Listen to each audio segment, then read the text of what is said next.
So we get into this piece. Well, I guess I'm up here, but cast before. Give him one, till we get it back. Give him one till we get it back. Absolutely. Shoot, we may have to do a chant. No, I'm just kidding. A Soldier's Play, if you guys get a chance, February 18th through March 30th, we'll be there doing our thing. So.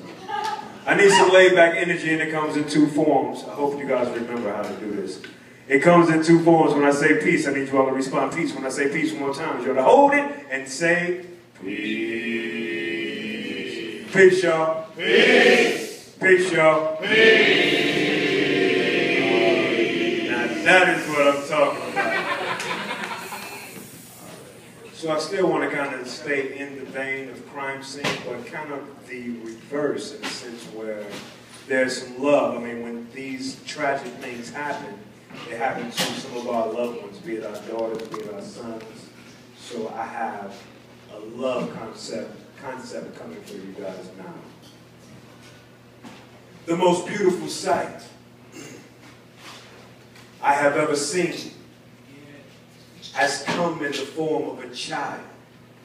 And right now I'm confessing that I've seen something wonderful. There are thousands of muscles inside the human face, and when speaking of her, I sing to use every one of them to form a smile that's brighter than the sun, which directly connects to my brain cavity, and that tends to bring so many interesting emotions up out of me, because from the womb she clenched my heart with both of her hands, and I'm a grown man, but I had no idea that the man I professed through speech was actually intricately linked to being her dad.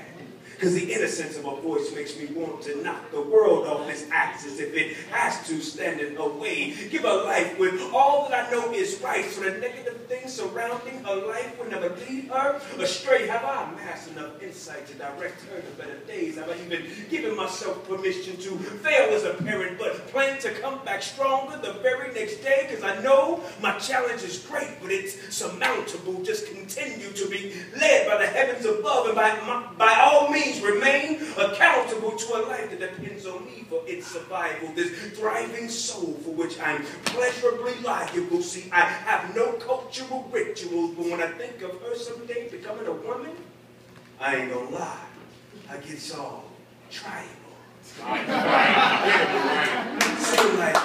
Seem like I got my own African dance. That contains a frown on my face and a couple bats in my arm. Wishing for some little boy to walk up to my door talking about how you want to take my little girl on prom. Because in my heart of hearts, I never want to see her grow.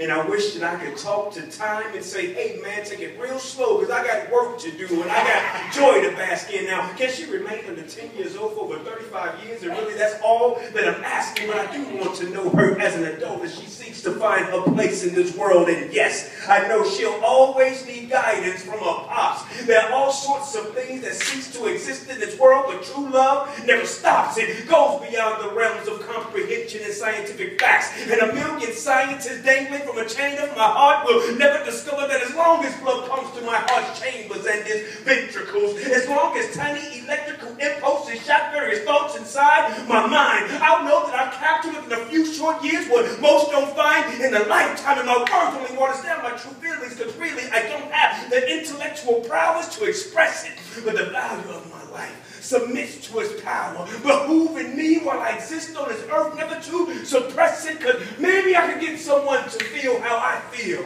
Peel back the layers of my essence, or through osmosis, or the sheer presence of God, someone can consider the lessons of my blessings, because it has been many, or plenty, or multitudinous, or plethora, and I bet you I remain straighter than an arrow and more on target than a bullseye, because my daughter's future must be brighter than mine as I intricately assist in her evolution to become that butterfly, vibrant and free, colorful and glee. Life is a collection of temporary experiences, and when she mentally reflects back on her life, her mind will bring back to her remembrance various snapshots of me.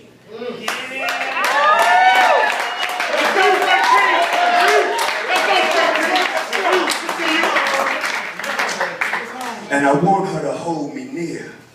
Not to evoke any tears, but as a catalyst in knowing that she can live a life with no fear. fear, understand that misery is easy, and happiness, you have to work at it. So the things you can't control, go ahead and control, but your dreams and goals, you bear down and attack. And I have an image in my mind that will never leave my head. A daughter from her first smile to the wedding hour, valuing every word that her pops have said, for they have been given with an incredible love and trust. The kind of trust that a catapult us to heights only seen by what is believed as imperceivable. Heights that's only achieved by what is believed as imperceivable, because the thread between us has been woven with the tiniest of needles, and there is an inherent evil existing on this earth that men do. And my strongest prayer, baby, is that these evils miss you, because the dreams of a father to his daughter creates a bond that is tried and that is true.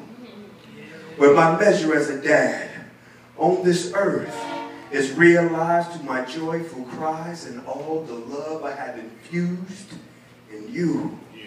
I love you. Sometime in the early 21st century, the most magnificent blessing was bestowed upon me. Get it, Frank!